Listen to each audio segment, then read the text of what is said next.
Welcome to Mission Evolution Radio Show with Gwilda Wiyaka, bringing together today's leading experts to uncover ever-deepening spiritual truths and the latest scientific developments in support of the evolution of humankind. For more information on Mission Evolution Radio with Gwilda Wiyaka, visit www.missionevolution.org. And now, here's the host of Mission Evolution, Miss Gwilda Wiyaka.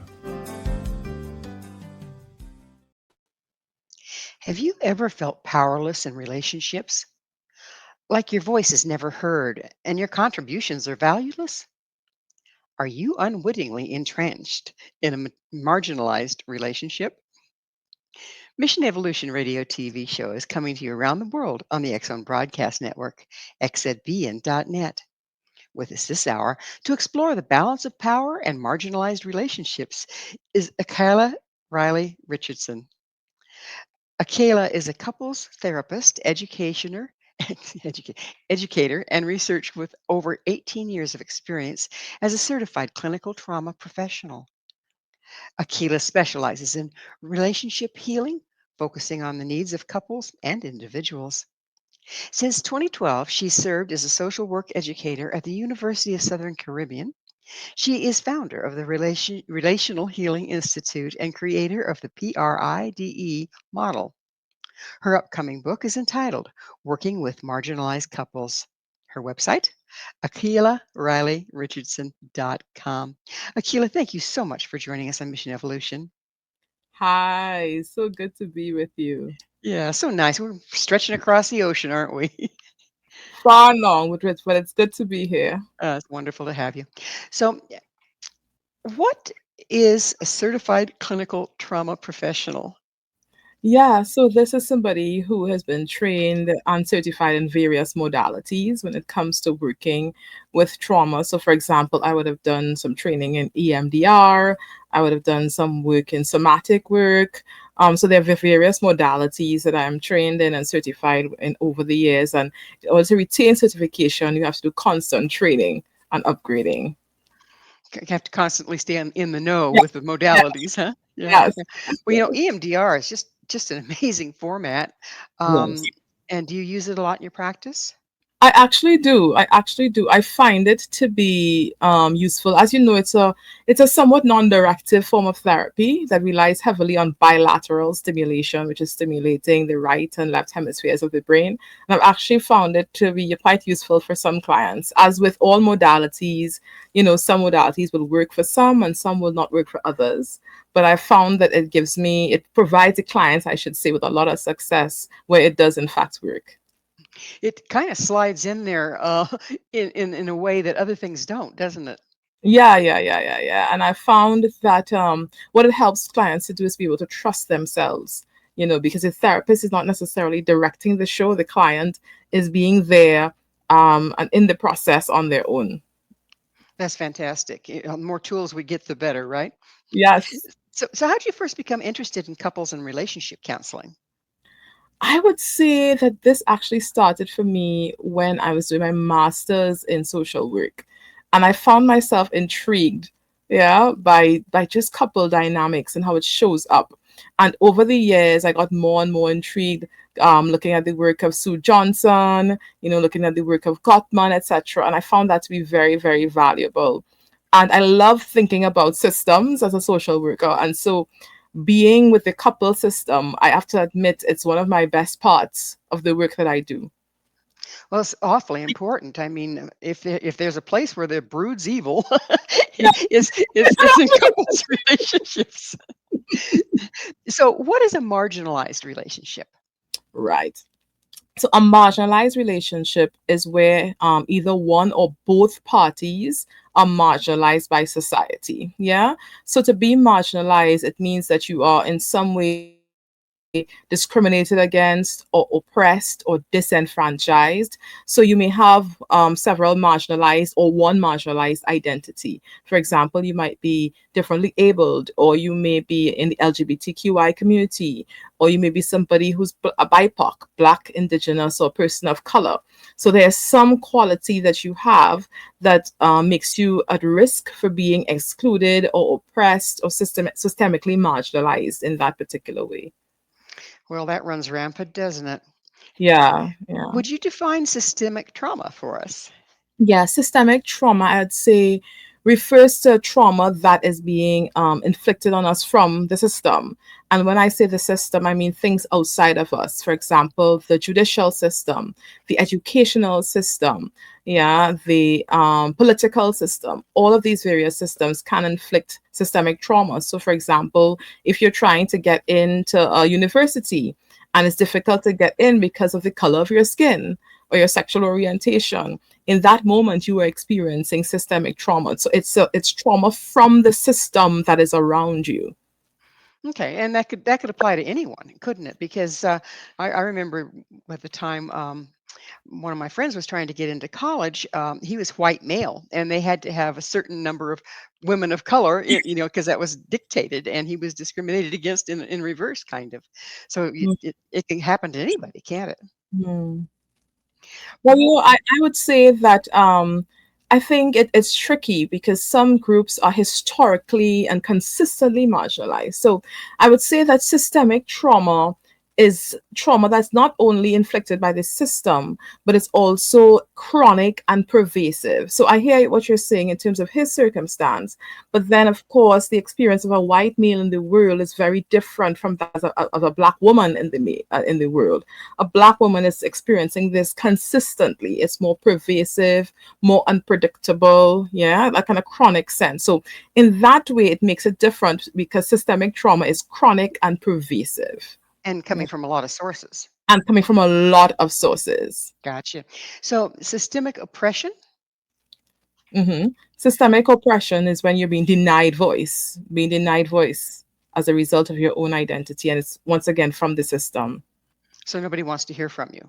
Yeah, nobody wants to hear from you. Nobody wants to hear your voice. Nobody Or wants to hear your take, your perspective. or validate your Yeah. authority in anything. Okay. So please share with us how systemic oppression manifests in intimate relationships. Oh, yeah. I mean, I've been working with this for quite some time, and I've noticed a few things. And I'd say, so for example, I worked with a couple once who spoke about inability to be intimate, sexually intimate. And it was because of systemic trauma, and they did not realize. And that's because that constant sense of the body feeling afraid or amped up, yeah, or dysregulated in that way, it takes the social engagement system offline. So it's harder for people to be able to connect sometimes sexually or emotionally in ways that they may want to. Sometimes as well, some couples may opt to hide their relationships. I mean, I've worked with a queer couple once who spoke about queer phobia and the fact that they had to be hiding their relationship. And in those instances, we'd say the couple is experiencing what's called couple level minority stress, and this is where the system itself is scoffed at by the wider society, and so the relationship itself needs to, well, people feel that they have to hide their relationship in that particular way. Yeah, so we see it sometimes in terms of, let's say, aggression between partners. Partners may find themselves feeling very aggressive toward each other, and that's because they just amped up so much because of the stress from the system, or they may withdraw themselves from one another. Or sometimes the interesting thing I was saying to some people is that it's not only the ability to connect, but the ability to disconnect. So all healthy relationships must have, let's say, boundaries. And all healthy relationships must also have times when people say, you know what, this is not healthy for me. I need to move on. But sometimes if the system is pounding on you so in a very rough, tangible way, it makes it very difficult to be able to remove yourself from relationships that are harmful as well, because you may have no other supports out there. Yeah. Or you may not even have the sense of self to be able to do so, because the system is just battling or just hitting at your self-esteem constantly. And so that if you have a relationship, even if you're hiding it from a system, at least you have a common foe. Yeah, Okay. yeah. So then even if the relationship is becoming extremely dysfunctional, there's a certain amount of things holding you together there, because you have a common foe. And otherwise, you just be in the world alone with a foe, right? Yeah, yeah, it's you're right. And it can help to bring some couples together. Yeah, and I've seen that work I've seen that in my work. Sorry, when I talk about things like relational resilience. Sorry, where couples are able to come together and realize, okay, what's helping us to be resilient in the midst of this. But of course, we can't deny the horrid impact of it, because while in some ways, yes, in some ways, sorry, it brings couples together, sometimes it actually destroys their connection. Is it because they're under the gun all the time and they start pointing the finger at each other? What happens? Yeah, I was working with a couple once, and that was actually what was going on. That one partner was just feeling just as if the other partner were constantly attacking her, and that's because her system was so primed for threat all the time that she felt that, yes, this person is always getting at me or trying to get to me. Yeah, so yeah, you're very right. When we're under siege, sometimes it's really hard to tell where it's coming from, isn't it? Yes, yes, yes, yes. Especially because of what happens with the brain when we're under siege. When we're under siege, the brain isn't properly integrated. Yeah, differentiated, integrated. Our subcortical regions are very loud. The threat centers in the brain are very loud, and the research is showing us that, Gwilda. The research is showing us that, for example, African American couples who may be feeling constantly under siege, they in the relationships, there's more likely to be aggression between partners. So yes, definitely. So the aggression comes because you're in fight or flight. You're Yeah, and so it's anything yes, that comes close, kind of like a yes. cat in a corner. It's claws anything that gets close. Yeah, yeah. And sometimes, and we don't only see fight or flight. Sometimes we see one partner just shutting down, unable to connect. Yeah, so sometimes we have that, but then also we have this shutdown state. Yeah, when persons just go into this collapse and find it difficult to connect as a result of that. So that's the freeze part of fight, flight, freeze, right? Yeah, fight, freeze, and then of course we have the other end, which is this very low tone dorsal vagal collapse that we Uh, also see that can happen as well. So what's that look like? Persons may be just very numb, very disengaged, appear to be dissociating in the relationship. Um, yeah, that's the kind of thing we would see. Yeah. Or And does it tend to generalize in their life too, that they're kind of most disassociating from life in most general? definitely, most definitely, most definitely. You see that featuring in their workplaces and other spaces that they're in. Yeah, just walking around the world here, but not really here. That's Hmm. one thing you can see as well. Most definitely. That's got to be a painful place to be. Mm-hmm. Yeah, Mm-hmm. yeah. So, do you see people that are dealing with multiple layers of that? Oh yeah, yeah, yeah, yeah, yeah, yeah. I would have.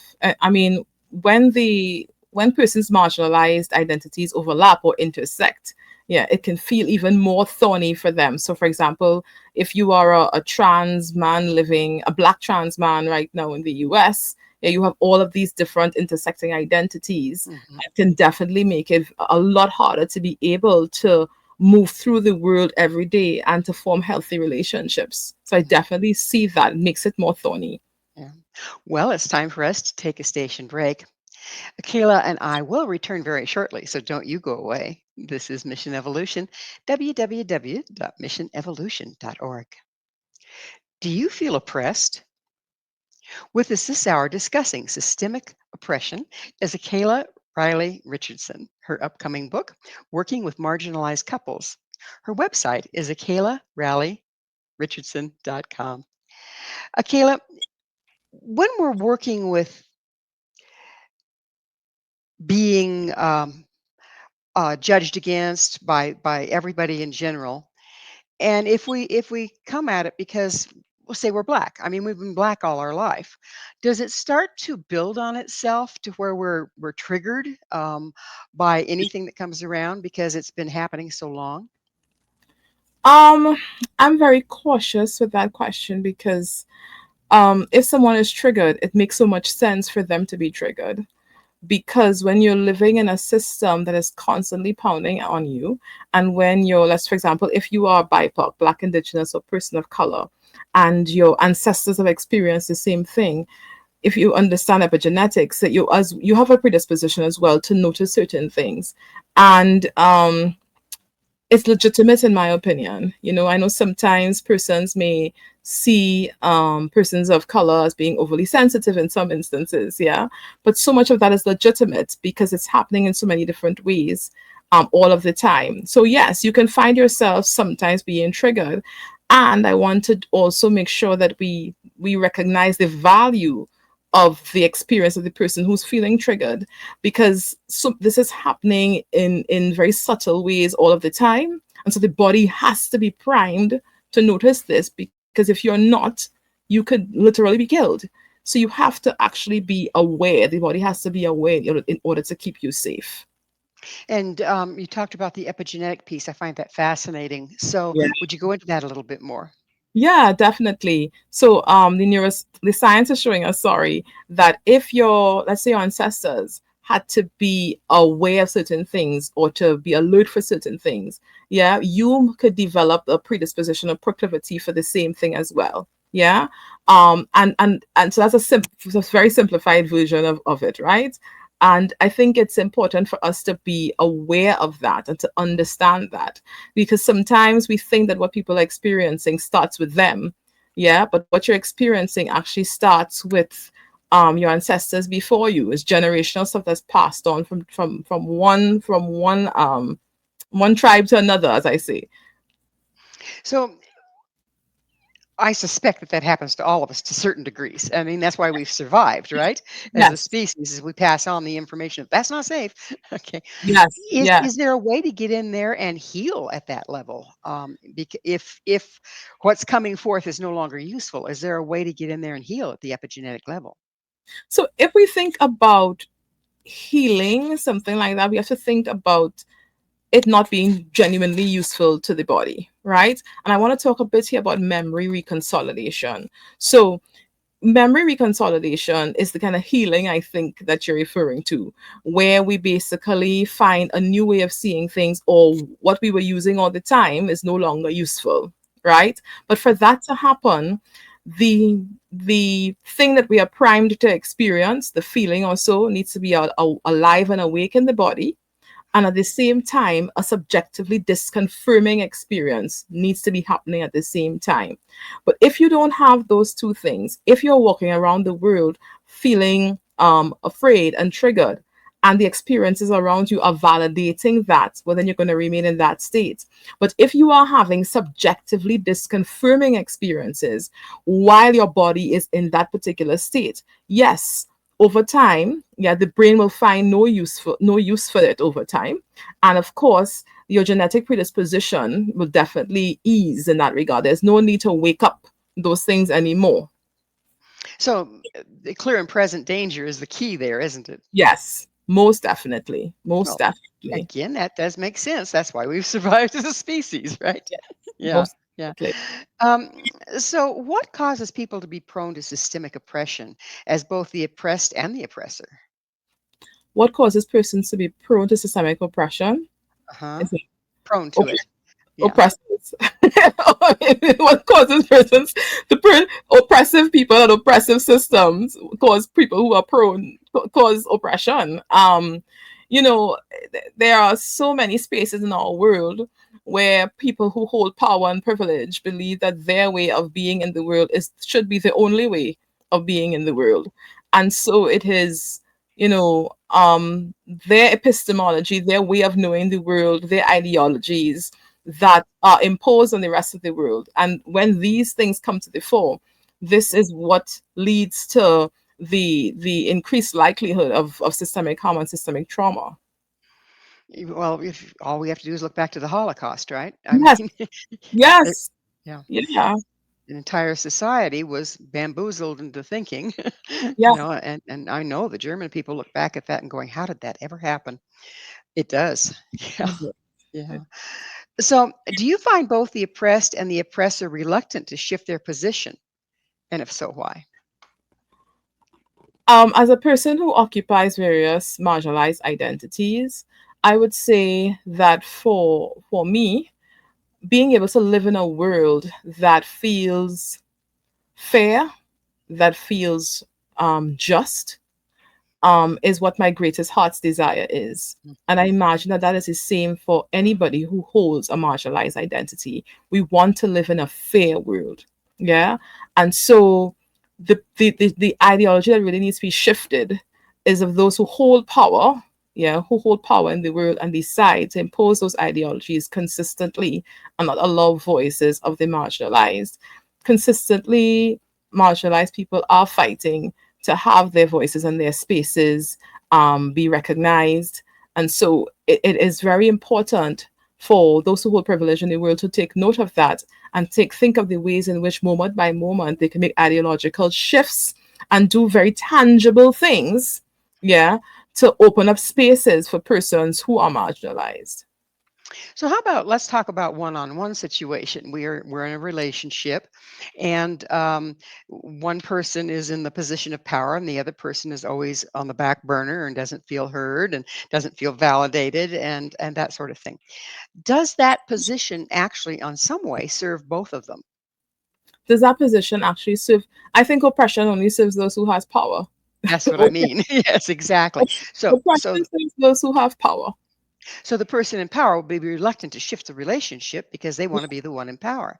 Yes, it Is serves. there a backwards way of that where the person that is not in the position of power finds that comfortable because then they don't have to be responsible for anything? The comfort you'd experience there is what I would call as a safety mechanism, a way to keep yourself safe. Meaning that I tell myself I'm comfortable, yeah, because if I try to respond or if I try to fight for my rights, I could be harmed. So any comfort that I express in a situation like that, where I am being oppressed, where I am being silenced, is my way of keeping myself safe, because all the other ways of keeping myself safe are ways in which that would increase my risk. For example, I've experienced that in certain spheres of my life where I felt very silenced and I had to fool myself into comfort, yeah, in order to believe that in order to keep myself safe in that regard. So that comfort there is directly tied to what's keeping myself safe. So it's an illusion at the end of the day. They both are really, aren't they? Hmm. Yeah, there's no real power in overpowering others. You're True. There's no real just a power. bully. Yeah. So if you're in a relationship, what are the red flags that you are in a marginalized relationship? So as I said before, marginalized relationship is one in which the relationship system itself, right, or both part or one party, yeah, has a marginalized identity, or both parties, sorry, have marginalized identities. And once you're experiencing systemic trauma, once you're being denied, let's say, rights to education, or you're not fairly treated by the judicial system, or you're unable to become, or your union isn't legally recognized, chances are you're in a marginalized relationship. If you can't walk in the streets and hold your partner's hand because you may be an interracial couple in a society that's highly racist, or you may be a queer couple in a society that's highly homophobic, in those instances, you're definitely in a marginalized relationship. How about between the two of you? When you Yeah, how can you tell that there's not a balance of power, if you will? What yeah. are the red flags there? I think for what would obtain is that your ability to contribute to the economic, emotional, and social well-being of the relationship will be severely limited.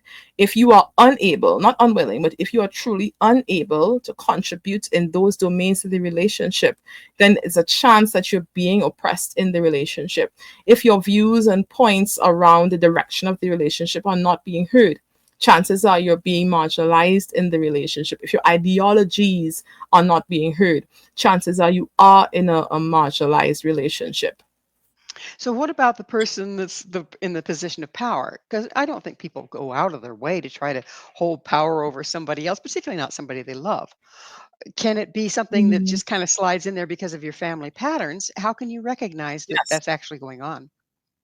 Yeah, I think that's such a good question, because I think that so many persons have blind spots and they don't even realize when they're doing that. So, for example, let's assume that you're in a relationship where you may be a cis man, right, and your relationship with a trans person. Even in those contexts, your cis normative kind of ideologies may be trying to shape the relationship. yeah, where you are imposing your understanding of what it means to be all your gender beliefs on that particular person. Yeah. So in and but the thing is that persons who hold power and privilege often believe that their way of seeing the world is the only way of seeing the world. And that is where the blind spot is. So you're right. Sometimes you don't know that you're doing it, but you are. And I think it's so important for persons to avail themselves to reading material and to other kinds of material where they can educate themselves about systemic trauma and marginalization, because many of us don't know that this is what we're doing. It's very easy to practice ableist, racist, or heteronormative beliefs or ideologies in your relationship. So if you are in relationship, is there sometimes switches back and forth? One circumstance, one person is in power, and another circumstance, the other person is in power. Is it just, do the roles switch sometimes? I think it can. And there's a thing I often say that we all have different domains of privilege and power. Yeah. And marginalization. Sorry. So if I am a white woman in a relationship with a black man, yeah, as a white woman, I may have the racial power, quote unquote, but of course, being a woman, the issues there. And similarly, for a black man, being black might be one thing, but of course, being a man will grant me some. And so as the couple navigates different decisions in their relationship, there are times when male privilege, right, might hold sway, or there are times when, of course, this stuff aligned with racial privilege may hold sway. Yeah, so definitely I agree with you there. It seems like it takes a lot of work to be conscious of what's actually going on under the rug, if you It will. does. It does. It does. It does. And that's why I say availing yourself to material is so very important. I even in my own journey, I have to look back at myself and see the ways that I may have been practicing ableism or practicing heterosexism, because I'm a cis het woman. Yeah. And so there are ways in which, if when I'm not careful, I could unconsciously be practicing those things. So I'm in no way immune, yeah, to this reality as well. None of us are. None of us are. Well, it's time for another station break. Akilah and I will be right back to continue our discussion. Please stay right there. This is Mission Evolution, www.missionevolution.org. Have you ever wondered what makes your partner tick? This is Mission Evolution, missionevolution.org. With us discussing the anatomy of relationships is Akilah Riley-Richardson. Her website, AKilahRiley-Richardson.com. Akilah, the anatomy of relationship, I think, is pretty fascinating because we have so much of it that's unconscious that we bring from our history, from our epigenetics. What can we do to start to get more in tune with what we're bringing to the table and how it's interfacing with our partner? Oh, yeah. One of the things that I talk a lot about in my work, and I've learned from my dear colleague Julianne Taylor Shaw, is the value of witnessing mind. And witnessing mind is being able to allow yourself to witness your sensations, your thoughts, your feelings, all of those things, and constantly being in your body. So being able to deepen your sense of attunement with self will help you to know more what you're bringing into a relationship. As I often say to my couple, slow the relationship down. Slow the relationship down. It's so fast paced, Wilder, in the sense that sometimes I look at couples getting into an argument, and when I slow down, we're able to see the anatomy of the argument, and consequently the anatomy of the relationship. And what do I mean by that? We're able to see what are the beliefs that have not been tended to that are showing up right here. What are the assumptions of how relationships should work that are showing up right here? What are the unresolved traumatic memories or unresolved trauma? What is showing up right here? And all of those things feed how people show up in relationships. But we can't notice that if we don't turn on what's called our ventromedial prefrontal cortex, big words, but essentially we're turning our witnessing mind to be able to see ourselves. And when we're able to see ourselves, what happens is that we're able to actually soothe ourselves even more and show up better for our partners in a more integrated way. And so much of us is unconscious, isn't it? I mean, Yes. right clear down to the epigenetics. Not only what our parents taught us and our bringing up taught us and our culture taught us is this lifetime, but we're Yeah. carrying it from our entire.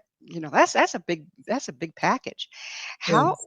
and a lot of people are afraid to look there. Afraid to question their values and their history and their family's values. It takes a brave person to do this, it looks like. Yeah, yeah. I want to celebrate all the people that show up to therapy, because it's not easy to show up in the room and have somebody walk into your mind with you. There's this saying, I can't remember who it's from. Oh, but it's a dear saying about I'm afraid to go into my mind. I don't know, it's a dangerous place in there. I don't know what I don't know what I'll find. And what this work entails and what being in a relationship entails is walking into your mind all of the time. Just this week, because I'm partnered as well, and I have two wonderful children, and constantly I have to be slowing myself down, and asking myself, okay, what imagination am I living in here? What has not been tended to that is showing up right now in my relationship or with my children? So constantly the way to improve your relationship, constantly slowing it down and tending and looking within. And there's nothing like being in a relationship or having children that'll push all those buttons so you have some place to look, right? Yes. Kids come doing this, don't they? Okay, what personal history tends to cause an individual to be more susceptible to being marginalized? What personal history? So, like, we know, okay, I'm born this color or that color, or I'm born, this gender or that Oh, gender. But I'm talking oh, about what we've experienced within our personal lifetimes that makes us more susceptible. well, I will maintain that what makes a person susceptible to becoming marginalized is oppressors. Like, I don't one what what makes you susceptible to be marginalized are people in the system who believe that you should not have a voice. I think we have to be, I think we have to be so careful, because we want to ensure that marginalized people know that they are not increasing, they themselves are not increasing their marginalization. Yeah, they're ableist, racist, heterosexist systems around them that are constantly creating conditions for this to occur. Yeah, I would say that what over time, and the unfortunate thing is that in order to survive and keep yourself safe, you are trained, yeah, to avoid certain things. And when you find yourself being harmed in certain ways, you are told sometimes even by your community peers, well, you shouldn't have gone to this particular street because they harm queer people, or you should know that the police stop you as a black man, just abide, be very don't stand up for yourself. And in those cases, what happens is, sadly, is we have a form of victim blaming. Yeah, so we have to be very, very, very careful. What leads people to be more at risk for being marginalized are the systems that exist around them. And sometimes we gaslight ourselves. I've done that to myself. I have been in systems where I was harmed and then blamed myself. I'm too sensitive, or I'm too this, or I'm too that. And it is the system's responsibility to create a fair, just system for all. And if persons who have power should have a voice, then I too should have a voice. And when my voice is dismissed or when I am harmed, I have to understand that I must externalize that and not take responsibility for the system's ills. If but we tend to be conditioned by those circumstances to shut up. Yes, you are Okay. so right. Yes. It's a shame, though. We are conditioned to not live in our truth. Mhm. Yeah, and if you look at the phenomenal work of men like Ken Hardy, whose work I really, really, really appreciate, he talks about that persons who are marginalized, and in particular in his work he speaks about black folks, but they often have to live a sort of in a bifurcated self. You have two selves: the part of you that knows to speak up, and then the part of you that knows to shut up and hide parts of yourself. And you're so right, Gwilda, that we often have to do that in order to survive, and it's not fair at all. And when you speak up, when you speak up, and of course the difficult circumstances ensue, you then tend to gaslight and blame yourself. Well, I should know that this would happen to me. I put myself at risk. You haven't put yourself at risk. The system is risky, and if speaking and living, yeah, is harmful, then the issue is the system. Yeah, and I think it's so important for us to recognize that. The problem being, if the issue is the system, that leaves us powerless to change it unless the system changes. The system.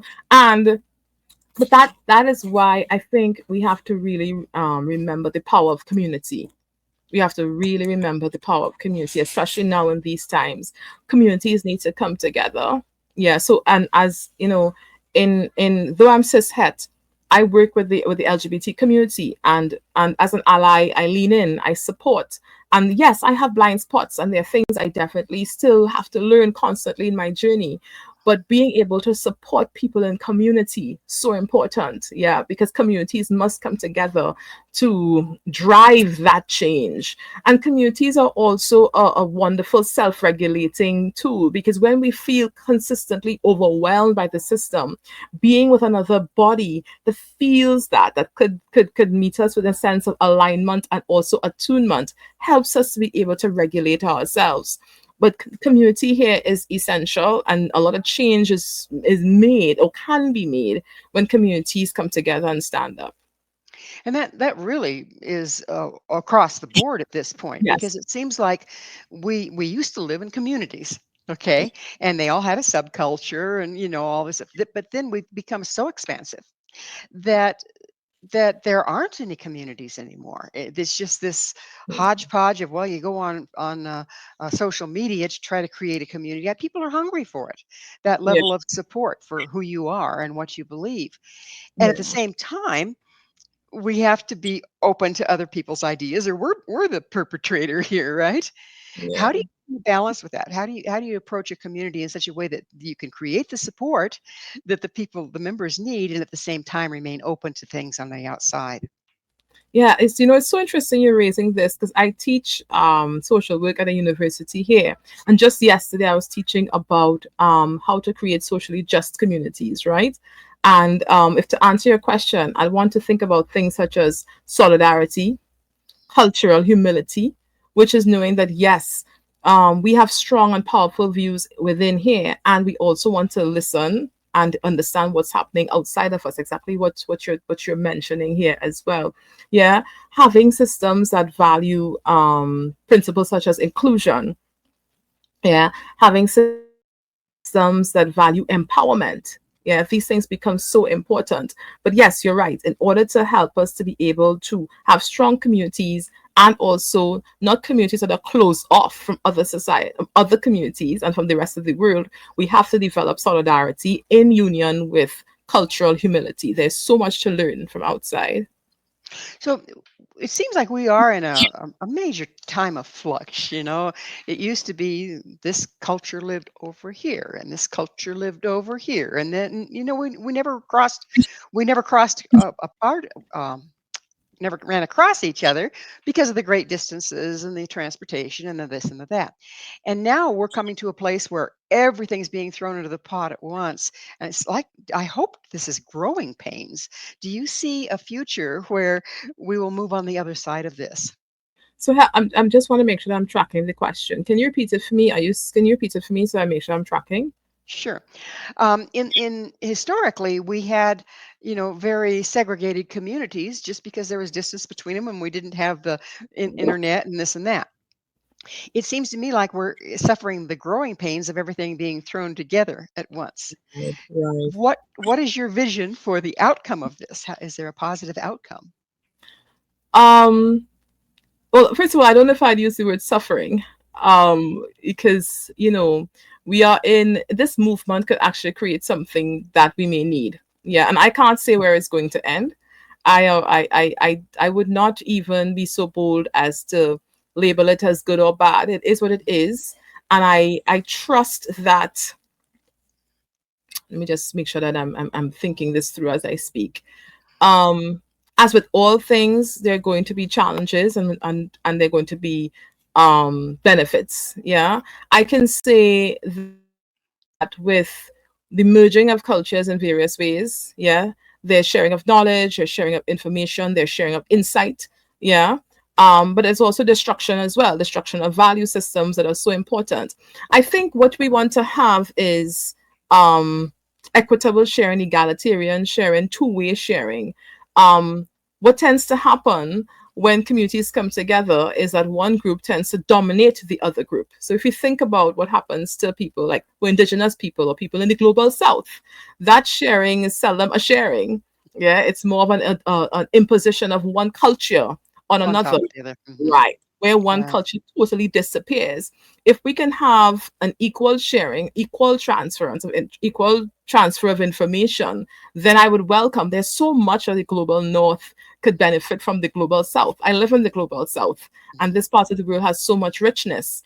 But the interesting thing is that global north culture has come into our culture and in some ways dominated our culture. So, for example, our education systems, or the tertiary education systems, largely impose global north ways of understanding the world. Yeah. So you see there, it's not a sharing of information. Yeah, it's an imposition of one culture on another, On which top some of the other. actually call intellectual imperialism. But if cultures can come together and there be equal sharing and not imperialism, then it can certainly be beneficial. Well, it's time already for another station break. Please stay with us as Akilah and I continue to explore healing marginalized relationships. This is Mission Evolution, www.missionevolution.org. Is your relationship beyond repair? This is Mission Evolution, missionevolution.org. We're continuing our discussion with Akilah Riley-Richardson. Her website, AKilahRiley-Richardson.com.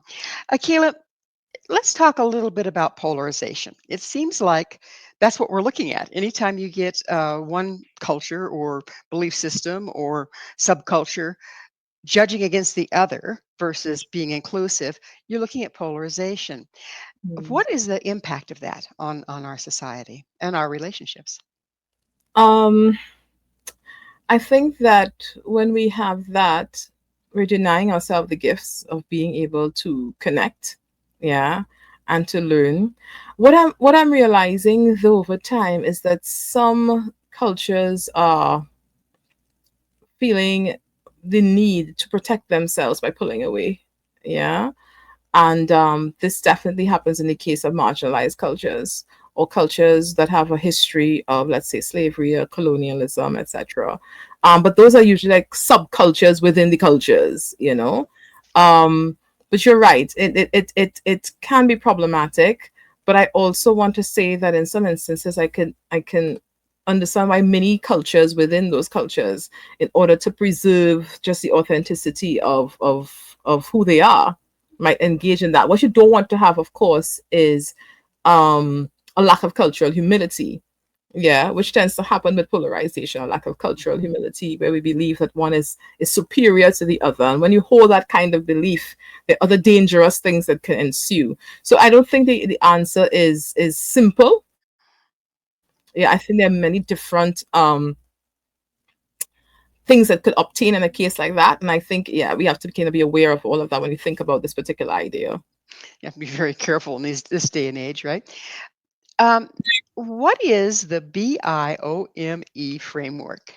Oh, okay. So that's biome, BIOME. So in my work, I talk about the biome, which is what the therapist should be, yeah, when showing up for marginalized clients. So B is for brave, I is for intense or intimate, O is for openness, M is for micro liberatory movements, and E is for epistemic embracing. So, when working with marginalized people, a therapist must be brave. You have to be brave to confront some of your own ideas of how therapy should work or how the world should work, and see the ways in which certain ableist, heterosexist, racist norms be underlying what you say or how you practice. Yeah. And you also kind of have to understand, when you see your clients, you have to understand how the wider system is showing up in their relationship. In other words, you have to develop what's called critical consciousness. I is for intensity or intimacy. So I'm leaning here on the work of Ken Hardy in his discussion on taking relational risks, that sometimes we as therapists have to support our clients in being able to know that their pain is real. And we have to do that by taking relational risks. We have to sometimes get angry with them. We have to get forceful. When I say forceful, you have to let them, not angry at them, and angry with them. We have to let them know that what they're experiencing, though it's constantly invisibilized and disenfranchised by our emotion, we are showing that it is real. Openness, which is the O.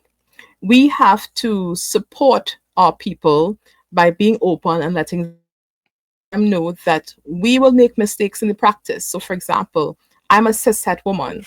Yeah. And as a cishet woman, I have to be open about the ways in which I may inadvertently commit harm in therapy. And if I do commit harm, I have to be able to distinguish between intentions and consequences. I have to be able to say, you know what? I did not mean to, but I'm going to take responsibility for the consequences. And I'm not going to spend my time excusing and excusing. I'm going to be brave and take responsibility. M is for micro liberatory movement. So we have to understand that as social workers, as therapists, as clinicians, yeah, that we have to see the work we do as liberation work. Everything we do, we're building a sense of agency within the person that sits there in the room. We're liberating them. I like to say therapy is either doing one of three things. It's either upholding, transforming, or challenging. There's no apolitical therapy. And the last thing is epistemic embracing, where we're embracing the client's way of knowing the world, the client's own epistemology. It seems like, from what you're saying, that the old model of the distant therapist that sits there and never breaks a smile or never breaks a frown is not necessarily going to be your style if you're going by this, right? You have Yeah, to be involved. yeah. And I would say, I'm so glad you raised that, because you see this bit about taking relational risks. I think we have to do it. I think we think that professional means that we must sit and we must never get angry and we must attempt to be calm. Like when I was trained, you were told, don't ever cry, with your clients. And today, I know therapists who say that, you know what, sometimes if a client is sharing a deeply painful story and this story has been disenfranchised or invisibilized, and the client has been told that their feelings by other persons around them their feelings are invalid, it's your responsibility to let them know it's valid. And I'm not suggesting that therapists, have a meltdown, but sometimes, but I know clinicians who've said, you know what, I shed a tear or two, and it's been helpful to my clients, to let them know, wait, this thing that I'm feeling is quite real, and it's even more so necessary when dealing with systemic trauma, because systemic trauma is constantly invisibilized all the time. Yeah, the majority is telling you that you don't have a right to this you're making a big fuss when you really don't have a right to do so. It's about rights in a certain way, isn't it? You don't have a right to feel what you feel. Yep, You don't have a yep, right to stand up against the system for yourself. yep, and yes. and there's a certain amount of demoralization that goes along with that, as well as you're afraid for your safety. Yeah, yep. And you're right. You do become afraid for your safety, um, and and it can lead you sometimes, like I said, I may have mentioned before, to invalidate yourself. Remember, we spoke before about comfort and us appearing comfortable. That comfort sometimes is what you use to keep yourself safe. Yeah, and I think it's so important when you're with a therapist who is trained to understand systemic trauma, that they let you know, we don't have to be comfortable with this, and I am going to let you know this in my own actions as well. So how does a person find someone that's trained in systemic is Just trained in marginalized working with marginalized relationships? Oh, there are so many. So if you're in social work, so a lot of social workers are trained to understand systemic trauma. Yeah.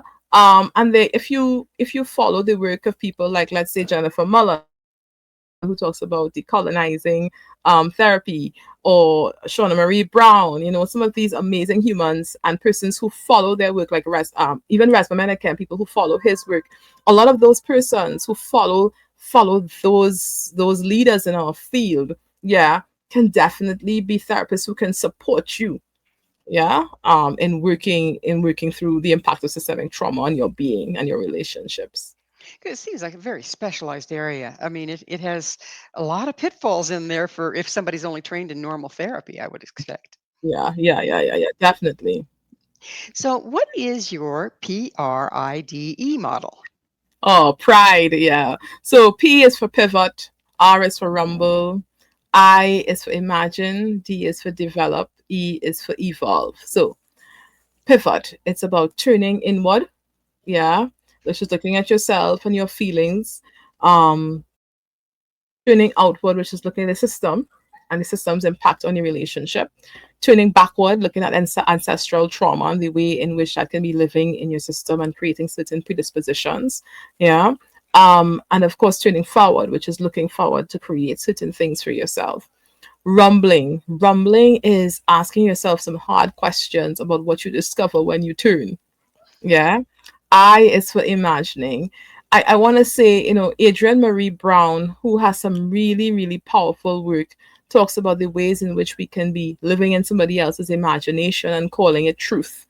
And I think that when persons who are marginalized give themselves the power to imagine, they are in a revolutionary space. And then if they can imagine, they can develop something new. And then E is for evolve, which is who am I now? Now that I've created this new thing, who am I now? Um, Afrofuturist Octavia Butler used to talk about the fact that everything you touch, you change. Yeah. And everything changes you. If you touch also changes you. I think I'm getting the quote mixed up a little bit. Um, but there's so much power in moving through the world knowing that you are constantly changing.